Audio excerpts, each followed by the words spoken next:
예, 안녕하십니까. 부동산으로 부자되기 TV 공인중개사 임동성입니다. 오늘은 그 서울 아파트 투자에 대해서 간략하게 한번 알아보도록 하겠습니다. 제가 광역시 아파트 투자를 하실 때 가장 중요한 점이 교육이지 않냐라는 걸 이제 말씀드렸고, 서울특별시도 이거 완성된 도시이기 때문에, 교육, 이제 서울 같은 경우도 뭐 여러 가지가 좀 이렇게 종합되어진 것 같아요. 교육, 직장, 뭐 전철역. 크게 이 세 가지가 되지 않나 싶은데, 서울은 제일 처음에 이 강남이 개발되기 전에 보시면, 가장 부촌의 동네는 성북동이라든지 뭐 이촌동, 한남동 뭐 이런 데겠죠. 거기 그때 당시에는 이제 단독주택이 있고 아파트라는 그런 개념이 없던 시절이니까요. 그리고 아예 강남은 뭐였습니까?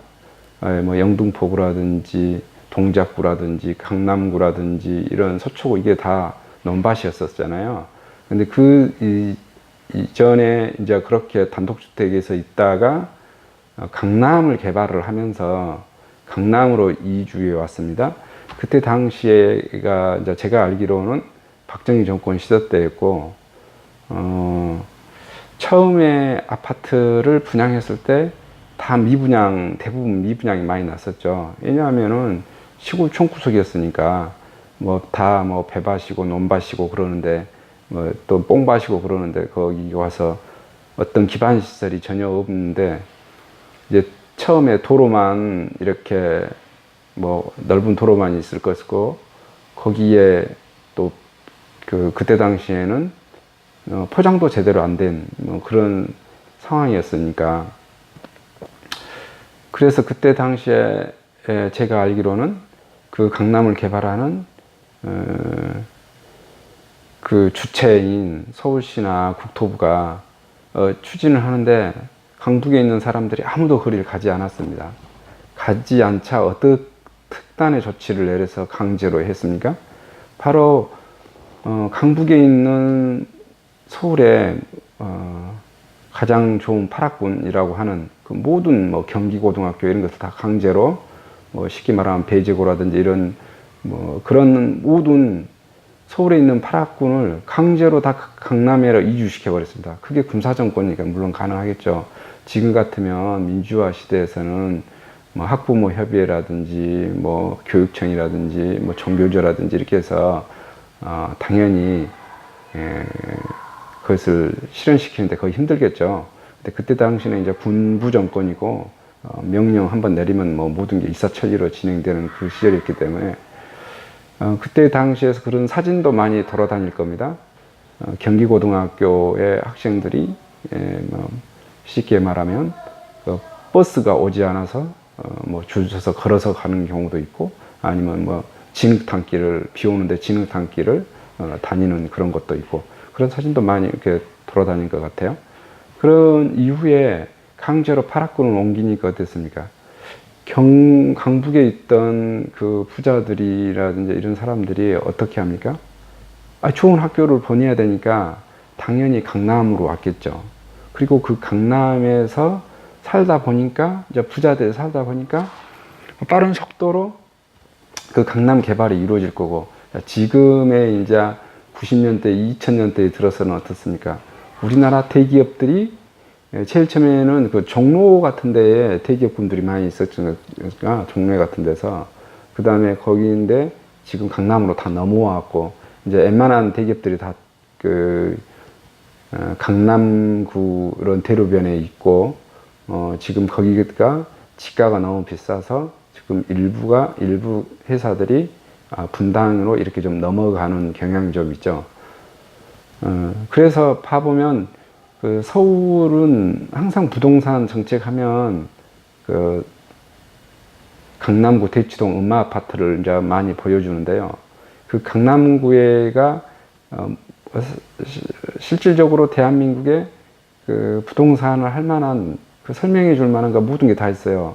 왜 그러냐면은 가장 좋은 우리나라의 교육이라고 하는 교육 학군, 좋은 중고등학교, 그 다음에 가장 좋은 학원시설, 그다음에 가장 좋은 직장, 최고의 연봉, 그다음에 직장 그 숫자도 많죠. 대한민국에서 거의 강남구, 서초구, 송파구를 합해 놓으면 다른 그 강남구 같은 경우는 한 뭐 100만 정도, 뭐 서초구 한 90, 80만, 그 송파구 한 70만 정도 이렇게 그 고소득자의 직장들이 있는데 다른 그 쉽게 말해서 용산구가 한 60만 정도 되나요? 그리고 종로구 좀 있고 영등포구 중에서 여의도만 조금 있는 거죠. 그러고는 나머지 서울에 있는 구들이 대부분 10만에서 20, 30만입니다. 직장의 수요가. 그러니까 서울에서는 가장 많은 아파트는 서울은 그래서 강남구 가격이 아파트가 대부분 좀 들어가서 살만한 아파트다 그러면 20억이잖아요. 10억, 15억에서 한 20억 사이가 되고 좀 좋으면 20억이 넘어가고 3, 40억이에요. 일단 그 가격대 레벨이 이제 우리 뭐 이렇게 중산층, 지방에 있는 중산층 사람들이 살 수 있는 금액이 안 되겠죠. 그럼 거기가 이제 최고라는 것은 이제 누구든지 알고 그것이 이제 그 제외하고 제가 말하려고 하는 것은 그래도 5억에서 10억 또는 10억 바로 좀 뭐 11억, 12억 그러면 조금은 그래도 도전해 볼 만한 그런 금액대면서 괜찮은 아파트는 사실 제가 보기에는 서울에서는 지하철 역세권에서 도보 뭐 이게 10분 거리, 5분 거리 이게 가장 뭐 좋은 것이지 않는가.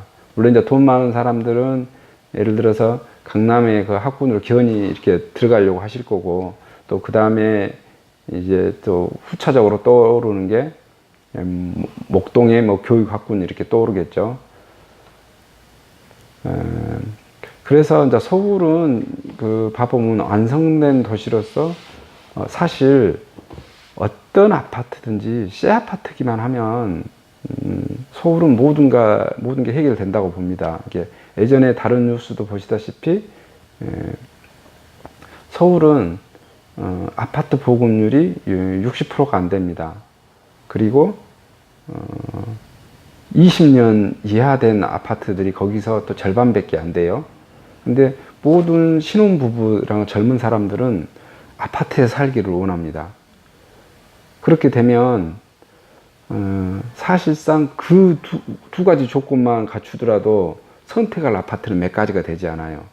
또 거기다가 지하철역에서 도보 5분이나 도보 10분 거리로 그 제한 조건을 하나 더 건다면은 선택할 아파트는 더 줄어들죠.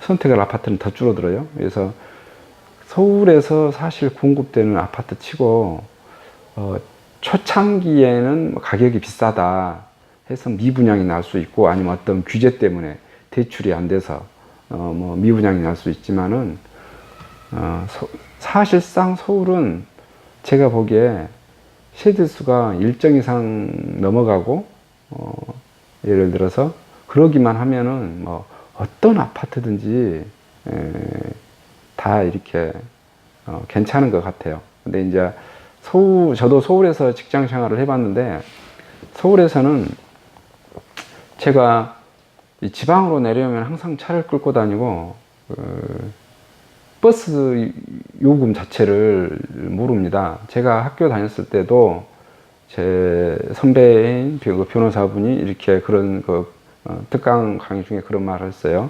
자기도 이렇게 버스 요금을 모른다. 그래서 뭐 근데 그렇게 하시면서 나를 비난하지 말아라. 내가 뭐 잘나서 그런 게 아니라 직업상 이렇게 항상 차만 끌고 승용차 끌고 다니니까 버스 요금을 모르는 거다. 그런데 거꾸로 생각해봐라. 1톤 트럭 몰고 영업하는 자영업자도 그 사람도 버스 요금 모를 거다. 매일 그것만 끌고 다니니까. 그런데 제가 서울에서 생활했을 때는 지하철만 타고 다니거든요. 아예 버스가 그 정시성을 확보할 수 없죠. 근데 지하철은 한 칸당 한 정거장당 몇 분, 뭐 3분이면 3분 이렇게 시간을 계산해보고 몇 정거장이면 얼마면 도착할 수 있겠다 이 계산이 되어지죠.